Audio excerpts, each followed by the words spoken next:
shoot it till my hand cramp. Pie right in the kisser. I ain't finna go and bareback, bitch. Pie right in the kisser. You love me, then come let my friends crash. Pie right in the kisser. I caught him like in the C class. Hell of a story. And you still didn't get laid. Nope. But the future's bright, so we'll see what happens. Dude, I want to talk about your job, what you're doing, all that type. Like in the car, on the car ride here, you were saying like you might be doing like some security, some web security shit. What was that about? Well, so I work at a company called Clever Ducks here based in SLO. So Clever Ducks? Clever Ducks. Clever Ducks. Like just clever ducks. Okay. And is that what it says on the outside of the building? Correct, yeah. Okay. I mean, and all the time we get jokes where like they're like, oh, like aren't you a clever duck? And it's not funny, but you know we get it all the time. But basically we're an MSP. Basically we're a managed service provider. We basically do IT for companies here in SLO. So we'll do I don't know if you guys heard of Native Trails, Toma Electric. Danny works there. Pretty much just any local company that has IT needs but doesn't want to hire someone in-house. So we do email security, desktop, servers, networking, wireless, pretty much everything you can think of what a business needs. We're pretty much their IT department essentially. So that's my job. That's what I do every day. And of course with coronavirus, I've been working at home, obviously. Yeah. People ask me like, oh, like, are you know, is the work slower? Is it? I mean, it stayed the same. Because when we went home, all of our clients went home too. Yeah. So you know, we were still pretty busy no matter what. So that's what I do. I've been doing that for about 2.5 years now. Straight out of college, straight out of Cuesta. 2.5 years. Yeah, it'll be 3 years in November. Hell of a ride for sure. Really? Because all my coworkers, they're 29, yeah, 30, 32. So you're the youngest one. I am the youngest duck. If you want to call it Hey. that. You know, they all have kids. Not all of them do, but you know, for the most part, they're all older. They all have these older jokes that I don't really get because they reference a movie from like 1995 that Like what? I can't really say it off the top of my head, but you know, they'll say some jokes and I'll be like, oh, I kind of get that. Have you seen Pulp Fiction? I have not. What the fuck? They said that too. You know, like they told me some joke about Spaceballs. I'm like, oh, what's Spaceballs? Never seen it. Don't know. But you know, besides the fact, I like it, enjoy it. I'm also doing online school to get my degree in cybersecurity. That's what it. So a bachelor's in cybersecurity. A bachelor's of science in cybersecurity. That's crazy. So that's considered like a science? It's basically it's considered science. Okay. There is a lot of programming and algorithm and basically just some security stuff in there. For the most part, I wanted to do like an actual in college, like on campus, but I was working full time. Yeah. I'm making good money, so it's like it's rather, you know, quit my job and go to school full time or work full time, but also do like online school. So that's what I'm doing. Taking the easier route while making money, save some money up. You know, nothing wrong with that. That's pretty much what I've been doing. I mean, I've been doing it for, like I said, 2.5 years. I should be done like within the next 1.5 years at most. And at that point, I would have some experience in the job. Then I'd be like, all right, I want to explore a different city. Yeah. So. And we were talking about that, like you. Yeah. Okay, so is Clever Ducks like a local business? Yeah, we're a local company. So there's only one of them? Only one of them. Okay. We've been here for about 25 years now. How do you find them? Well, for the most part, you know, like every business kind of is involved in some Rotary Club. Yeah. So, you know, they go to them, they kind of participate in this Rotary Club. I don't know exactly what they do there. But, you know, every business needs IT. Why? Why? For first thing, I mean, it's expensive. One thing, it's they don't have the knowledge or the capacity or even the, you know, the hours to do it, essentially. Yeah, someone's daughter, someone's kid, whatever, can do it. You know, their kid in high school can do, oh yeah, he can do this and that, but I mean, in reality, it's like, it's not the best job. What do you mean cybersecurity? Like, are you protecting like credit card transactions or like email, like encrypting emails? Are you? So one thing we do with emails, that you mentioned it, is we do email security. So we basically, we provide the client a way to have secure email. Yeah. So obviously Outlook, Gmail, all that fun stuff. Yahoo, AOL. We route that email through a different party that scans the email, does attachment filtering, all that, spam filtering. So we handle all of that. We tell the client, hey, so we're gonna get you on Proofpoint is what we use. And we say, hey, we're gonna do this and that. We're gonna do email security. This is what's gonna happen at 12 o'clock. We tell them what's gonna happen. We do it, and at that point, it's done. Yeah. It's pretty much like a cut and dry show where like we tell them what they need. If they have questions about it, we answer that. If they tell us, hey, we want to do this or that, like what do you guys have experience with? What are you guys doing? And we pretty much do that for them. So they'll say, hey, like we need 3 more computers to do AutoCAD or all this engineering software. Like can you guys help us out? We give them a quote. We purchase the equipment. We set it up for them. We go on site. We install it. We install it for their network. We customize it, pretty much everything for them.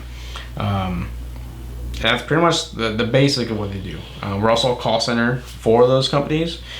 So there's a monthly charge that we charge them. I think it's like close to 1,000 more, maybe 2,000 per month. Some even more. And they would call in and say, hey, I'm so-and-so from this company, like I'm having an issue with this and that, can you help me? And we do that. I no longer do that. I started out as a rookie, obviously 2.5 years being there. Now I do more of the heavy lifting stuff. So basically they'll be like, hey, we need obviously we tell them, hey, you need a new server. The one you have is like 7 years old, it's starting to slow down, you need a new one now. And so we get a quote for like $15,000, $20,000. I pretty much set it up from scratch, build it together. You build a server? I mean, they're technically they're pre-built technically, but I mean, because we're buying from HPE. HP the brand. Yeah. But they have a enterprise called HP Enterprise essentially. Okay. So we'd order that, we set it up. I install any cards that we need to, any additional storage, set it all up. Go on site, install Windows Server, migrate everything we need to migrate over. We pretty much do all that. Like we're basically the IT department for all of these clients.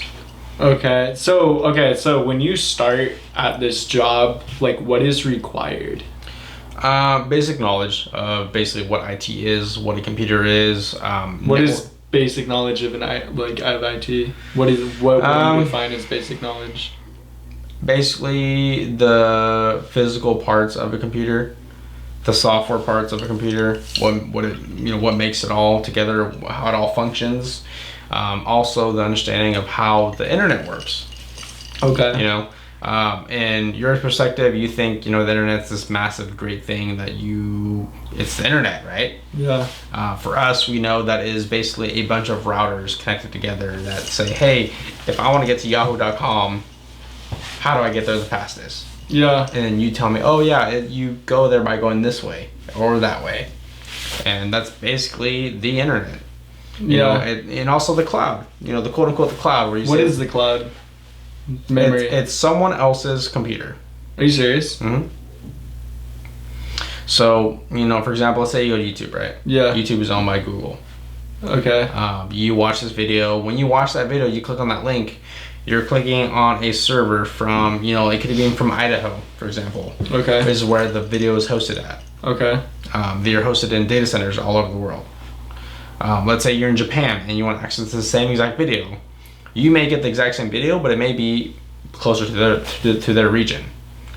There's a thing called basically elasticity is what they call it. The ability to serve certain customers from across the world seamlessly.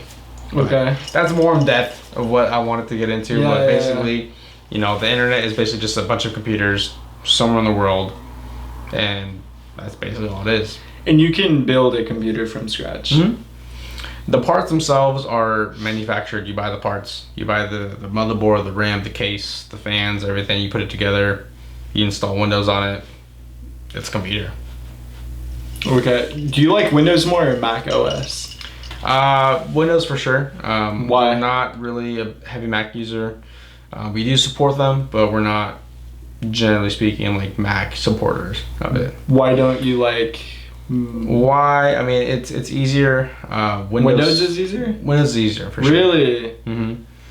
Mac, it's more built for certain industries. For us, when we have to manage, because we don't just do networking and all that, we do internal stuff too, where basically you have a server that has file shares and you have an account there. You have a username and password, right? Yeah. That has to be stored somewhere. That has to be managed somewhere by someone, and that's usually us. Okay. So it's just easier that way. Just naturally, it's easier. Some stuff you can't really do within Mac OS. I think I almost got it. You probably touched it. Yeah, but that's basically what. It's just easier. So you like give me a typical day at the. Okay, first of all, do you work in an office when COVID's not going on? Do you work in an office? When COVID's not going on, I work in an office. Like a cubicle. I wake up 6:30 in the morning. I take a shit, whatever. Have some breakfast, get ready, put on my slacks, my nice shoes on, my company logoed polo shirt. Damn. Dude, I kind of wish you wore all that. Turn on my car, drive over to St. Louis. It's a 25-minute drive to get And your there. car is badass, dog. It's alright. His car is lit. It's nice. Dude, can we go on a little test drive tonight? We will, yeah. Okay. So, I get to work right at 8 in the morning. I get there, I unlock the door, walk in, I put my lunch in the fridge, grab a cup of coffee, because we have an espresso. Okay. So we just put the cup in, put the cup pot in, put hot water, boom, boom, click, pick brew, good to go. Let that brew up, go to my desk, I sit down, I log in, I see what I have to do today. So we use a program called ConnectWise. We log in, I have my schedule there. Everything we do that we document, everything we type in manually is in there. So for example, let's say I am doing let's just say I'm doing a proof point email encryption cutover. We just hired. Wait, say that again? Let's say the terminology is a little different, but let's say I am basically setting up this client with email security and encryption. Okay. So, may I ask how many employees are there? Like, is this a multiple story building or is it one story? Building, one story. Do you know all the employees there? Oh yeah. We're all basically a family. Is it a 24/7 workforce? Correct. 24/7? 24/7. So when you leave at 4 p.m., 5 p.m., whatever, is there someone else coming for the night shift? Well, technically there is no night shift. Is there an evening shift? But we do have an on-call tech. So our business hours are usually from 7:30 in the morning until 6 p.m. at night. Okay. Anything after hours, because the thing is, you got to think about it this way. If you're a company, you're the company from Bob and Joe down the street. Okay. You're not working past 6 o'clock, right? Yeah, you're not. But we do support hotel businesses. So they have front desk agents. They have shit going on at nighttime. Let's say something goes wrong. There's something happens. Like, hey, I can't do this. I can't get to this and that. Yeah. It's not working. Yeah. They call the on-call tech. The on-call tech has 30 minutes to reply back. So I could be on-call tech. I could be at home having dinner. I get the phone call. I see it. I let it go through voicemail. I have to answer within 30 minutes. What happens if you're asleep? What happens if it's 4 a.m.? You gotta answer it. What if you can't get out of bed? Dude, if you called me at 4 a.m., I'm not waking up. You have to. How? You train your brain to fucking wake up? Your brain is, like, when you're on call, your brain is trained really to do that. Because for us, it's like, we get paid for it. We get paid to do that overtime. Any time that's spent outside normal business hours is overtime, no matter what. Yeah. And we also get a bonus for doing on call. How often do you go on call? Every 2 weeks. One day? It rotates per person. One day though? 2 weeks.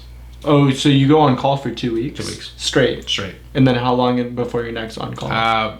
Before, it used to be about 12 months. Now it's like 5-6 months because we hired more people. So this happens like twice a year. Twice a year, depending on the schedule. Damn, bro. But besides that, is it a rough 2 weeks? It's a rough 2 weeks because you're stressed. You can't travel. Oh, if you have to go on site, if you got to go to a client's actual location, saying, "Hey, like this is not working. There's beeping lights everywhere. I don't know what's going on." You got to go on site. You got to arrive physically, get there, unlock the door, see what's going on, log into the terminal, whatever, see what's going on. Middle of the night. 5 in the morning, Sunday at 3 p.m. At your grandma's house. You gotta do it. You gotta leave. Mm-hmm. So, are there situations where it takes 2 hours to get over there? Mm-hmm. Okay. We have clients in San Simeon. We have clients in Santa Cruz. We have clients Paso Robles, SLO County, everywhere. Why in Santa Cruz? Business. Have you heard of anyone having to drive to Santa Cruz from SLO? All the time. Have you? I have. I mean, the farthest I've drove is Bakersfield. Shut the fuck up. But here's the thing: is that when we go to Bakersfield, that company that we do, they have other companies that they're basically a business essentially. This business has 7 different locations. Okay. It could be a very small engineering firm where they need to hire engineers and they need to do engineering stuff. In SLO County, Kern County, whatever county you're in. Yeah.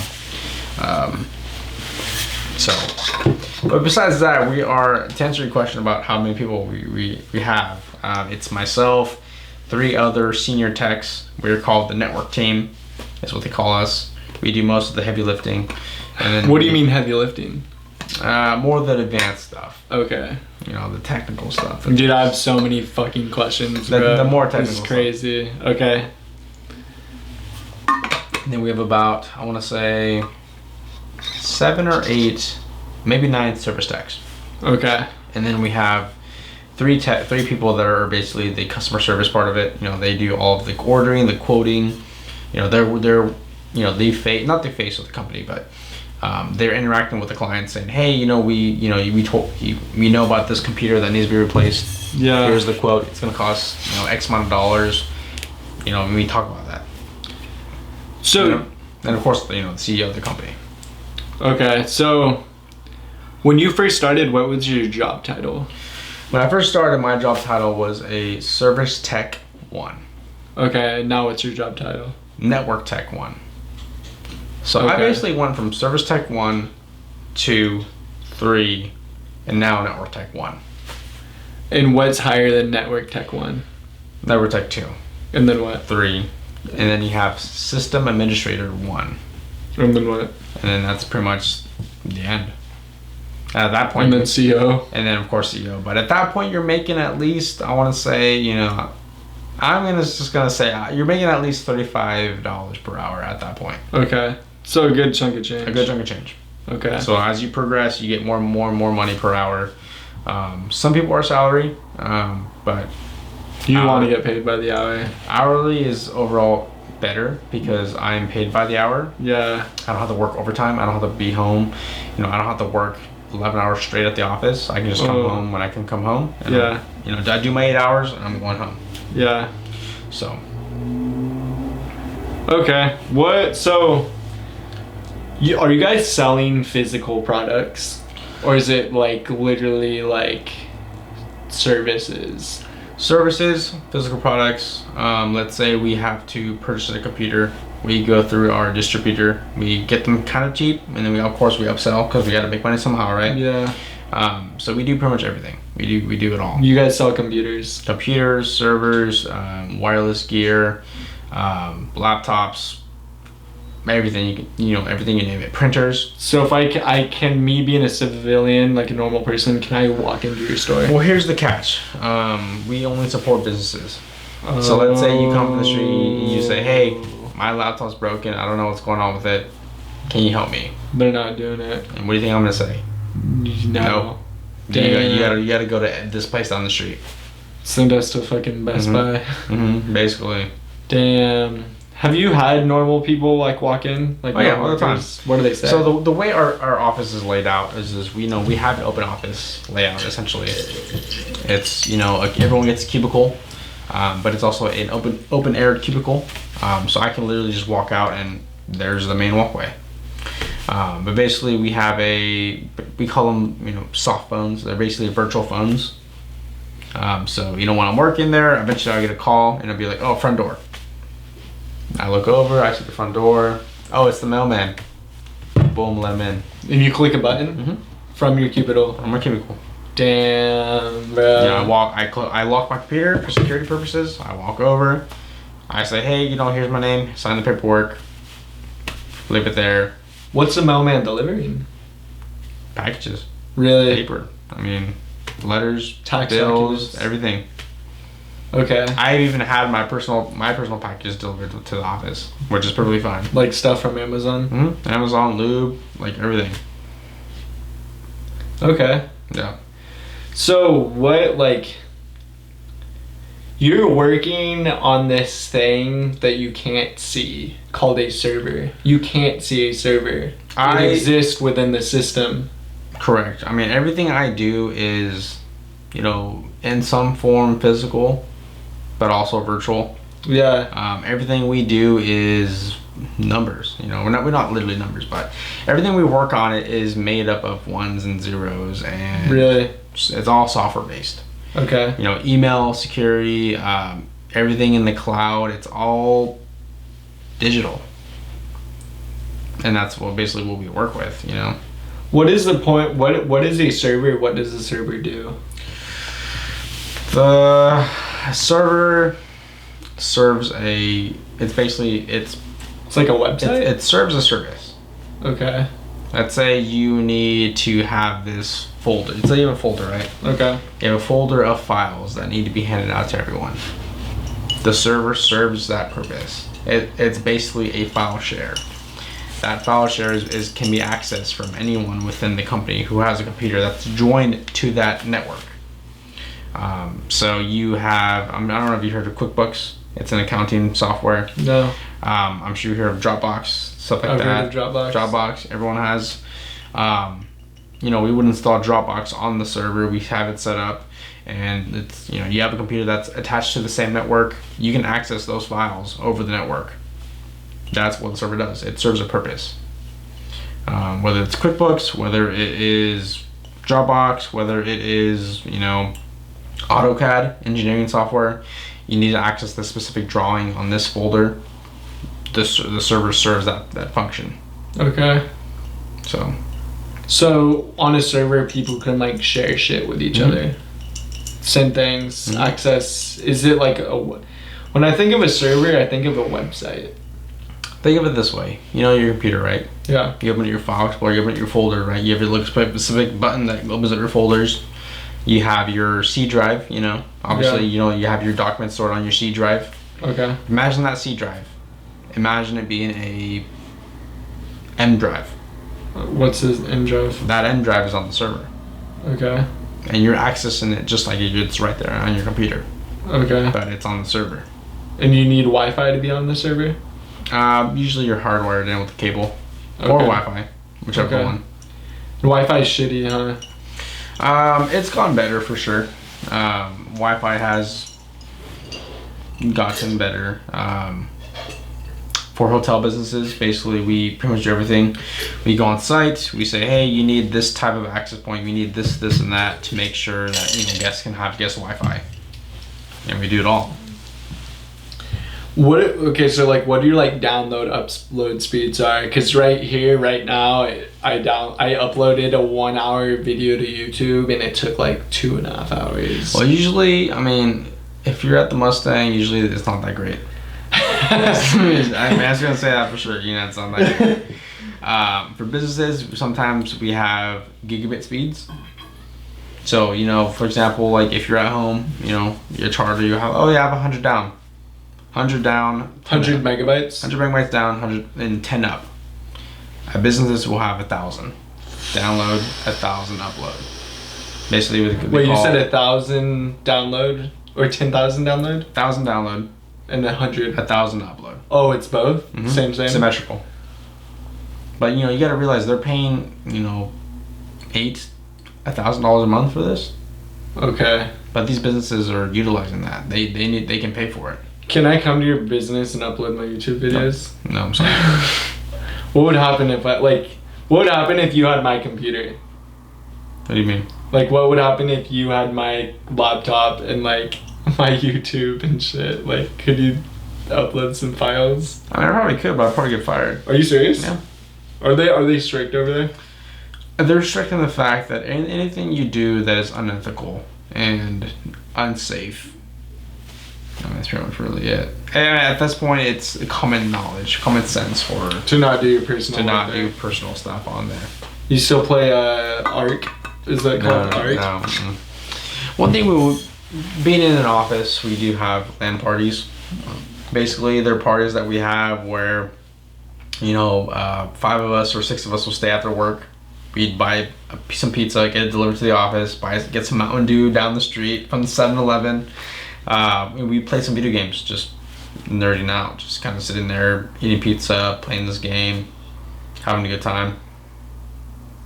That sounds It's very simple. It's very simple life, but that sounds so chill, dude. it's also stressful as well. Why? Why is it stressful? Because you have to realize you're dealing with clients. You could be so-and-so of this company, and you're upset with our service. You're making it difficult for myself to do my job. How? And people don't realize that. How? Just the way they are. Name a couple businesses here locally that go through you guys. Let's say Toma Electric. They're basically an engineering electrical company here in SLO. They actually did all the construction for SLO High School. Okay. Even Morbay High School. Okay. Let's say we're talking about Native Trails. They are I don't know what exactly they do, but they sell these very intricate pieces of furniture. Like they will sell you a copper tub worth $3,000. No biggie. Because SLO's made of, SLO, it's SLO County. You have a lot of rich white people here. Yeah. Browder Painting, they are a painting company. They have people they go to places and they paint houses, they paint businesses, whatever. Yeah. Behind all of that, you have paperwork. You have people that have to sign the paperwork, file it in, do all the accounting, the payroll. That's what what we support. People that do that at the main office. We pretty much do it all. So how do you know when a server goes bad? The question is hard to answer. Really? It's hard. It doesn't just go bad. Something has to break. Something breaks. You have to figure out what's going on. And then at this point, you kind of have this mentality of, okay, if this is broken, it's probably this. If it's this, it's that. If it's not this, it's that. And you're pretty much just troubleshooting until you find the issue. But after doing it for so long, you figure out, okay, it's not working. Okay, let me check this. Boom, that's the issue. Fix it. Boom, boom, good to go. Okay. It's basically a computer that basically never shuts off. You can restart it. You can shut it down for updates. But at that point, you never shut it down. You leave it on forever. How much storage is on your computers? About a terabyte. About 1,000 gigabytes. Okay. Some servers have, let's say 15, 20 terabytes. Okay. And that's all stored. That's all being used up by files, over years and years of data. Okay. Mm-hmm. And then so you get these people that are fucking hackers. What are hackers? I wouldn't say hackers per se. It's more people that have just very extensive knowledge of how everything runs in the world. There's these people that can get into these servers and unlock all this information and do corrupt things with it. Mm-hmm. There are people like that. And there's good hackers too. And there's good too. They do a lot of what they call penetration testing. Sounds kind of weird, but their job is to find these weaknesses within these systems, and they exploit it, and they say, hey, you have this problem. Yeah. And you obviously you gotta fix it. But that's a whole nother spectrum of what we do. But we have that same mentality to say, hey, if we're going to do this, and if we're going to have this open to the entire world, we're going to make sure it's secure. We're going to make sure it has an SSL server. We're going to make sure that the ports that need to be open are opened. Yeah. For example. So we pretty much do security. We support them. We're pretty much their IT company. We do everything. And you were saying in the car ride, like, you would not be opposed to going into, like, cybersecurity. Cybersecurity is more a little advanced, more in depth of what we do. It's more of a focus with security. It's, you know, just kind of learning it from school. It's more in depth. It's kind of hard to explain of what it actually is, because I mean every job is different. Yeah. No job is the same. How, like, explain cyber, like, what are you doing for cybersecurity? It's kind of hard to explain. Really? Yeah. I mean, obviously, like I said, every job is different. You know, a company may be hiring for a cybersecurity analyst. You know, they would. The thing is, I wouldn't really know what they do until you'd actually look into it and see what they want. This is just the beginning for you, huh? Mm-hmm. Like you're getting your footprint in the door, and you've always have been good with computers, huh? Ever since I was 13, 14. You know, I was a fat, lonely kid in middle school. I would really dabble with computers until like 9 p.m. at night. Like just doing whatever, watching YouTube videos, you name it. You know, I was the nerdy kid in middle school. So, but yeah, I mean, it's just the beginning. Dude, you could literally like do some crazy shit, huh? I mean, I'm just 21, but there's some milestones to be reached for sure. Yeah. What has been one like the hardest things that have like one like you said you've driven to Bakersfield? What was that like? Like you went to go fix a problem in person. Usually when they're pretty far away like that, it's either A, we're fixing something, or B, there's new equipment. Okay. So you drive out there, you would have to be there at 9 o'clock in the morning. Yeah. So I had to wake up, 6 o'clock, have breakfast, leave my house by 6:30, get there by 8 or whatever. And we first, hey, I'm so-and-so. You know, obviously you've already communicated with this person before. You say, hey, I'll be there tomorrow at X o'clock. Yeah. You get there on site, you say, hey, how's it going, so-and-so? This is what I need. I need to get this, and this. And he said, okay, yeah, I can do this and this. And then you pretty much work with the client. You know, you say, hey, we got to take this down. I got to take the network down for about 20 minutes. Is now a good time? No, it's not. Oh, okay, yeah, give me 5 minutes. You get your equipment in the server room. You get everything ready. They say, yeah, go for it. You do what you need to do, and you do it. Okay. And your job is to make sure they're up and running before you leave. Damn. So there's also the responsibility of that, because you're these companies are counting on you. You know, anything goes wrong is, time is money. Yeah. If they're not working for an hour, that's an hour of work they cannot do. Yeah. So. So what would happen if you got there and you have no idea what the fuck's going on? Like, what do you do? Well, the first thing is you want to go if you didn't know what you're doing. Oh, for real? Mm-hmm. Okay. How do you determine whether you know what to do or not? Or like what situation you're dealing with? You kind of just know. You kind of just know? Kind of just know. I mean, that's what we're... Give me an example. What did they tell you? That's what we're trained to do. The thing is, like, they're not just random calls. They're basically... Before we go on site, it's an escalation at that point. Okay, this is down. What's going on? You figure it out. You see what's going on. Oh, it's because of this. Because of that. Okay? You come to the client and say, hey, so this is what's going on. It's broken. I will be there in 3 hours. And you get there. You go there and you do it. And because at that point, when you figure out like what may be going on, you're communicating with the team. You're there on site. Say, hey guys, like this is what's going on. I think it's this. What do you guys think? That's what you say to the clients. Oh, it could be. Say again. That's what you say to the clients. No, you say that to your coworkers, your team, your coworkers. Your team. My team. And you say, hey, this is going on. I don't know what's going on. I've tried this and that. I still can't figure it out. What should I try next? And my coworkers say, hey, have you tried this? Have you tried that? Oh, I haven't. Let me try it. And you try it out and you say, okay, that's pretty much what it is. This is how I fix it. Are you usually someone that's like, yo, like, I need some extra, like, are you someone that's usually like, hey, like, team, what should I do? Or are you usually a person that they come to and they're like, yo, Cube, what do we do? At first, when I first started, I was like, hey, like, I don't know how to do this. Really? But it's gotten to the point where I've had people ask, hey, like, this is what's going on. I don't know what's going on. How do I do this? I'm like, okay, first of all, did you try this? Did you try that? Oh, no, I haven't tried it. Let me try that. They try it. Like, oh, yeah, that worked. And I was like, yep, you're welcome. So it's like, sure, I've gotten to the point where it's like, you've seen it all. At one point, you've seen it all, you know it all, and you kind of, obviously, every situation is different, but it happens in a different fashion, a different manner.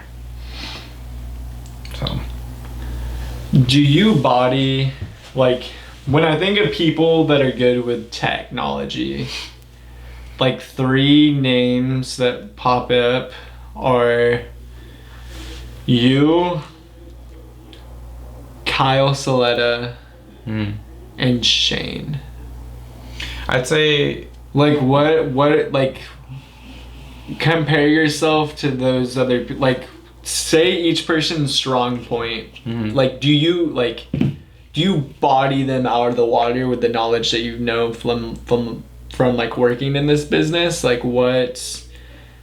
Because like usually when I have tech problems, I call one of you guys. Or actually not necessarily. I just remember like from a young age, Kyle was fucking going ham on YouTube and shit. You know what I mean? Like, is Kyle still in that ball range? Like, what's Shane up to? Like, give me some stats. I mean, I wouldn't say I'm better than them, but I just have more knowledge of what's going on. Okay. It's more of, I've been, like I said, I've been with this company about 2.5 years now. I've kind of seen it all. I know it all. I would say, I mean, besides those people that you just named, I would be on top. Just because of my knowledge that I have, the experience that I have, more knowledge of certain things. I just know random shit about technology that no one really knows. No one's ever thought about knowing either. That's the thing. Yeah, it's like, things that you don't realize that people know until you have to do it. Yeah. You have to work with that technology. Yeah. Like, who wants to know about the two channels that Wi-Fi has? Your router that's here in the building, it's operating on either a 2.4 gigahertz range or a 5 gigahertz range. Did you know that? Did you want to know it? Probably not. But that I just know it because I have this information. Can we actually talk about that right now? Yeah. 2.4 gigs and the 5 gig. Is 2.4 gigahertz, can that go through walls? And then the 5 doesn't? Wi-Fi goes through walls. So the slower it is, which is 2.4 gigahertz, is slower. It can still go through walls, but it can go farther. Okay.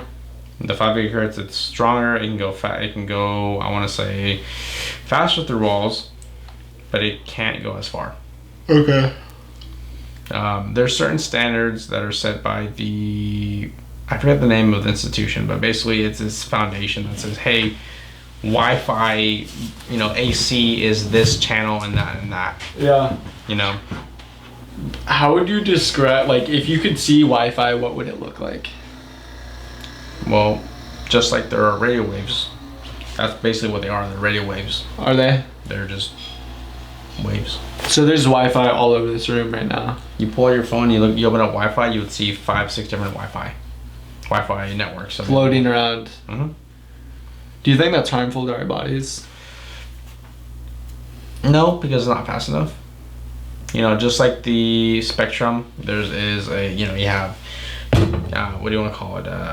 Microwaves at the very beginning. You get to the point where you have radio waves, then you have the RF, the visible color light spectrum. Then you have X-rays, then you have gamma rays. Obviously, gamma is more ultraviolet. Yeah, some science in there. Yeah.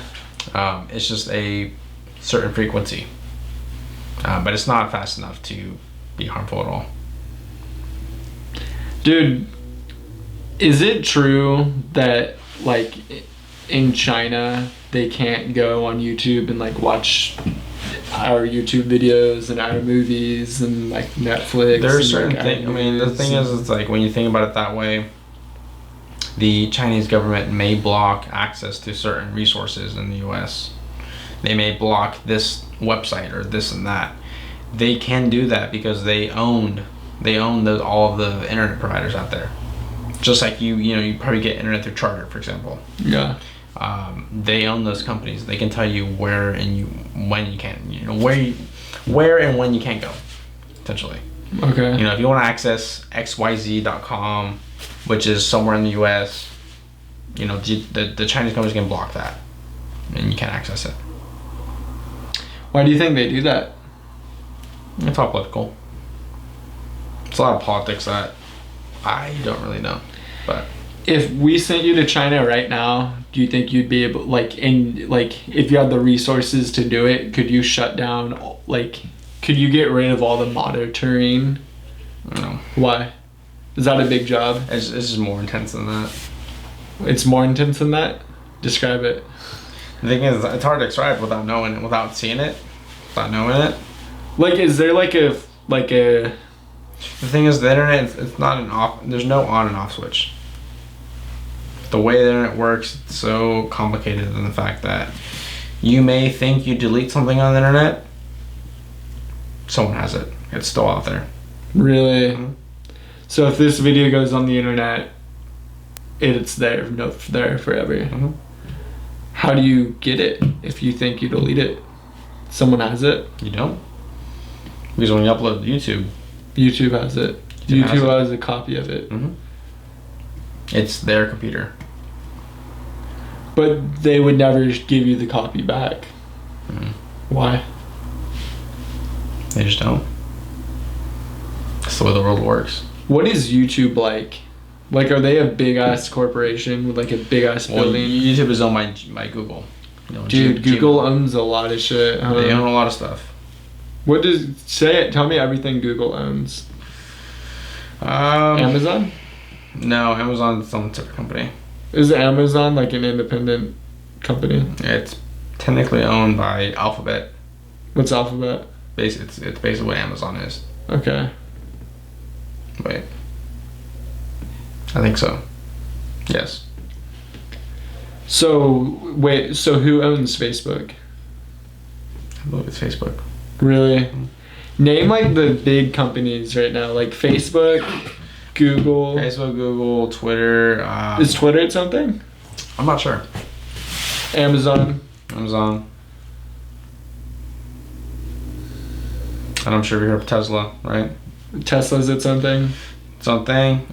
They're actually trying to give everyone free internet through thousands of satellites that they're going to launch with their new rockets. Tesla? Mm-hmm. Cyberlink is what they call it. Dude, Elon Musk is gnarly, huh? It's crazy what the man is doing. Is he smart? I say he's smartest human being on Earth right now. Are you serious? Mm-hmm. The smartest human being on Earth. Why? Look what he's accomplished. He's sent man to the moon again. He's developed these rockets that are so advanced that they can come back from their, their testing of their actual launches, and they can reuse the capsules.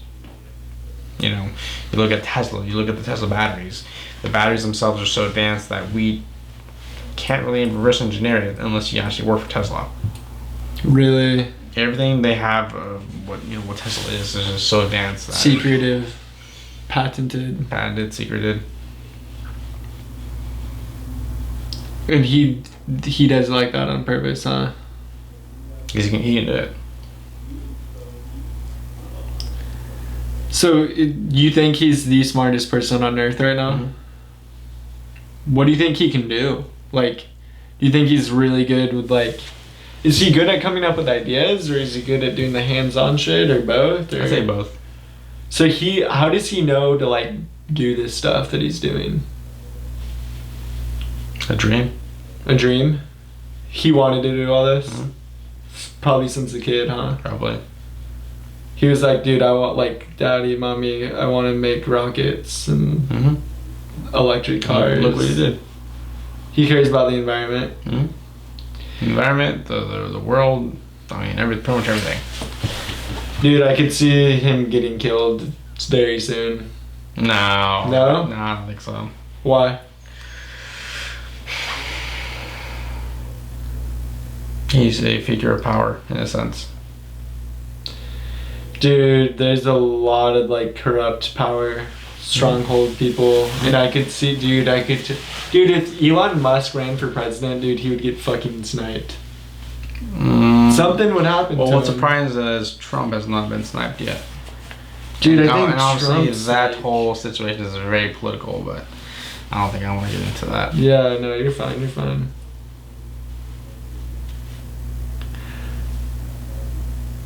Trump's like corrupt though, that's why he's not getting sniped. It's the good people that get sniped that like want to make the change and want to do this and do that, you know what I mean? No. Like Trump's alive because he's getting all these other bad political people that would do the killings. He's getting them rich, you know what I mean? There's so much to it that we don't even know. I bet. There's so much behind the scenes that we don't see. We only see it like the bare surface of what's going on politically. I feel like, And that's what they want us to see. What would happen if you had like some like way to like access everything that they're like talking about? Would you be listening a lot, or would you just not listen at all? I feel like I would listen and then slowly but surely release it to the public. Really? Damn. But you know that in itself is a impossible task. Really? Not impossible, but just like I say, it may be impossible. But someone may be doing it. Who knows? They have the people that work for the president and the government. That's like a gnarly like tech squad of people, huh? I mean, I would hope so. Yeah. Where do you rank yourself like in like the tech world? Like, do you still have a very, very, very, very, very, very far way to go? I do. In the tech industry, we say something, you know, along the lines of, you never stop learning. Yeah. There's something you learn every day, so you learn every week that you didn't know the week before. Yeah. It's never ending. There's so much to know, so much to actually know. Yeah. That it may take you years to understand. Yeah. So. Do you learn every day at work? Really?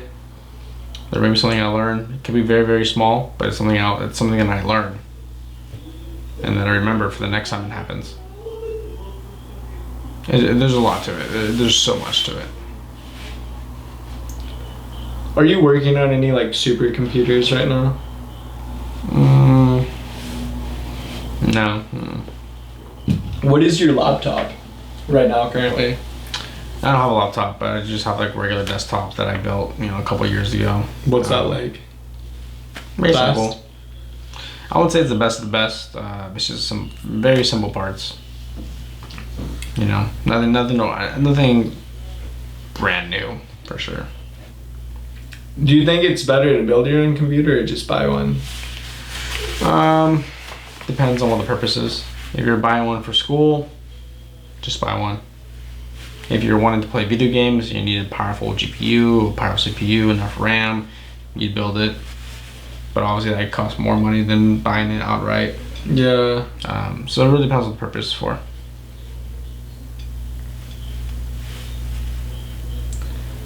What, like,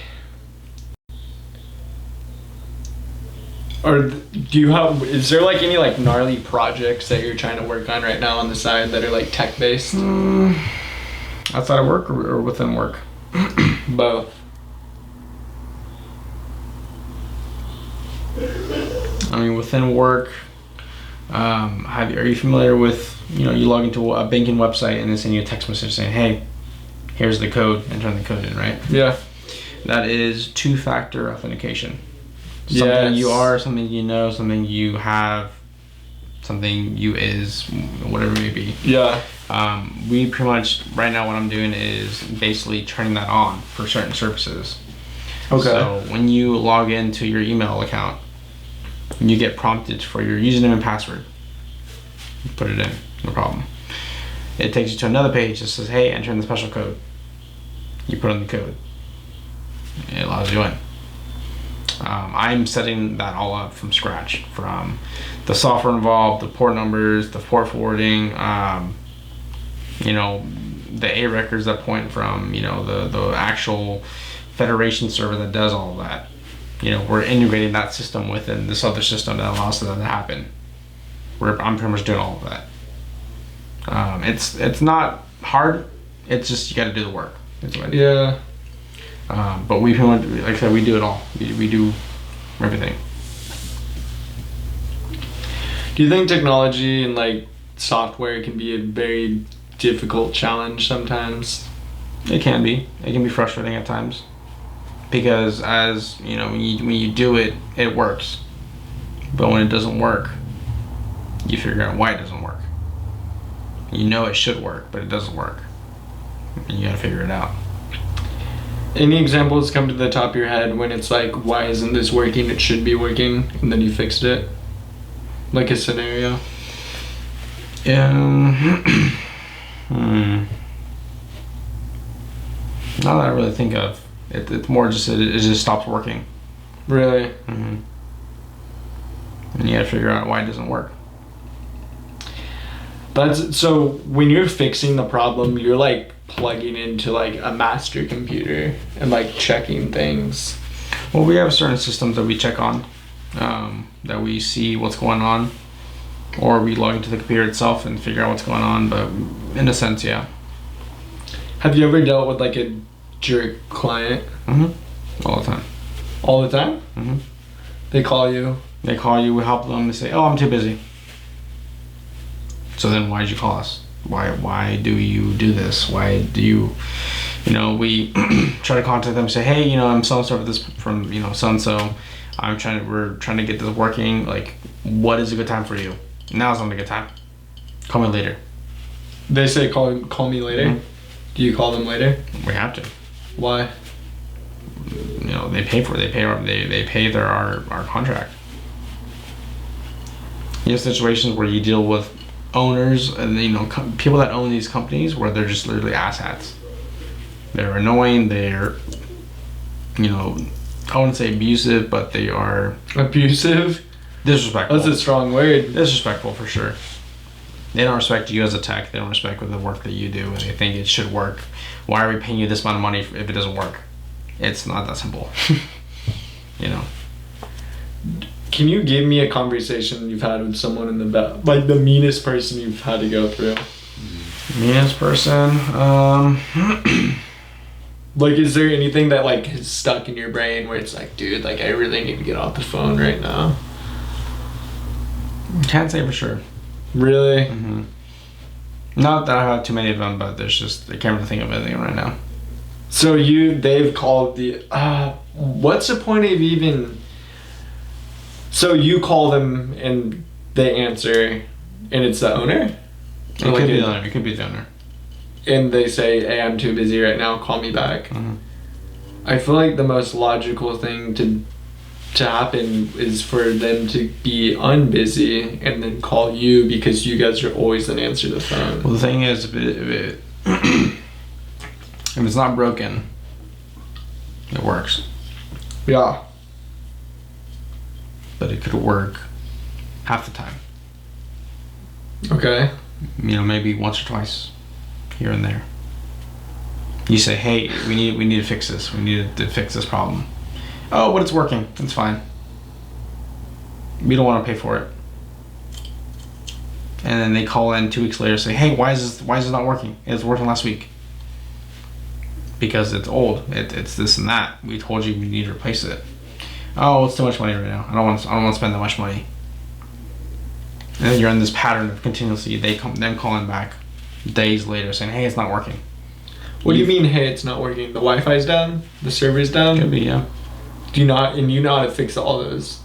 We can only fix what we can fix. How do you fix a Wi-Fi system that's going in and out, on and off, on and off? Troubleshooting. I mean, you just kind of know. It's like, not. what do you mean you kind of know? There's no really there's no cut dry answer. It just, if it doesn't work, you figure out why it doesn't work. Are you like upgrading the router and modem, or like tapping into different phone lines, or like what do you? It's more in depth than that. It's more in depth. You're downloading shit on the computer. It's more the fact that it's not more complicated, but there's just more. There's a lot of systems involved. There's a lot of technologies involved that makes it all happen. Makes it all work. Okay. So I mean, every scenario is different. Could you run your own business right now? I could, but I'd rather just work for someone and just get paid to do it. How would you run your own business right now? Like, would you recruit some fucking people to work for you? I'd probably start by myself first. Really? Yeah. What would your business be? Tech support? Tech support. Networking. You name it. Want to hear a problem that I had when I was in Oregon that had to do with the Wi-Fi? Sure. Okay, so like, let me drink this. Actually, can I get more water? Actually, my throat's a little dry. You sit. Oh man. Oh, dude, I was gonna tell you the problem I had in Oregon. Oh yeah, go for it. Yeah. Okay, so here's the main house. Yeah. Here's the house I was living in. Okay. Router, modem in the main house. Yeah. My PS4, my TV, my setup for gaming is about 150 feet Ooh. Yeah. away. Okay. Thing is, we couldn't drill holes through like multiple walls to get an Ethernet cable, plus like a fucking 200-foot cable from the main house where the router is on this side of the house all the way to where I'm gaming in the second house. Yeah. But the weird thing is, like, we upgraded the route, dude. We cashed out on like $150 router, like, and we had the satellite thing, so like it was all equally distributed, and I had a satellite in the house I was playing in. And sometimes it was perfect, good download speed, good upload speeds. It would do the updates like a medium speed. Like I was fine with it. I was very content, and it would like play very fucking well, no lag whatsoever. And then other times it was just unplayable. What's happening? It could be as simple as fog. It could be simple as you have too many devices on that access point, the satellite if you want to call it. There could be too much bandwidth between the main house and the internet provider. It could be a lot of things, but for sure the distance between the house and your house, your little shed there, that would be the main problem. That's the main problem. Mm-hmm. How do you fix it? Either A, you get hardwired in, or B, you can have, in certain businesses, we have a thing called point-to-points. Basically, you point two antennas together. They have this very strong connection. They're literally directly pointed just at each other. The software is so advanced that you can basically move it 1 millimeter to the right and be dead center. Say that again? Let's say you have an antenna here, antenna 1 mile away. You can use the software to configure the two to work together exactly in the middle, and it would get speeds like basically hardwired speeds. Like these dishes are like $300-$400. And the dishes go on top of your house, Mm-hmm. and then you move the You're basically like getting the internet through the antennas. Okay. So physically, you'd have a cable from the router to that to the antenna to the other antenna to another router or switch, then to your computer. But that's more advanced for what you need. You know, it's more like businesses.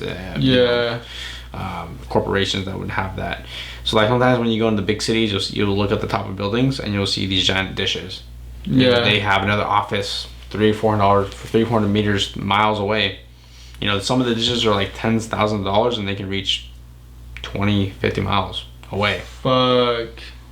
Yeah. And they're getting Wi-Fi from that antenna. Or they're sharing. It's faster to go through there than through internet, for example.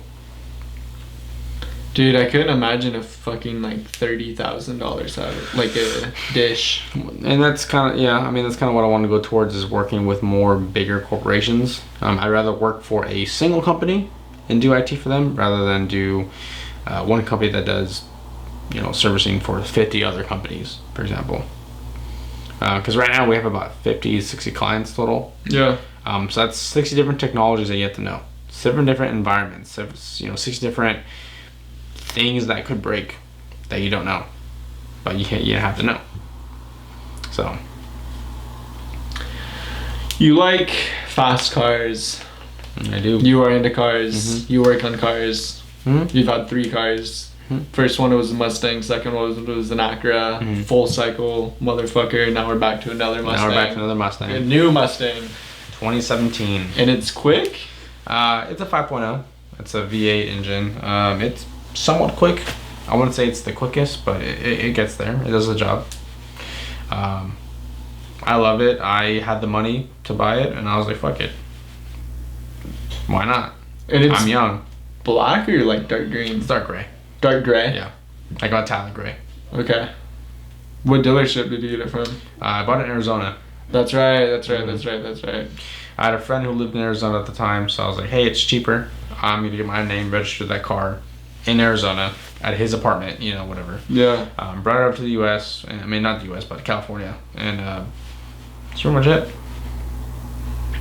What's the gas mileage like? Low, shitty? 19, 20, 21. It's not like the Acura, huh?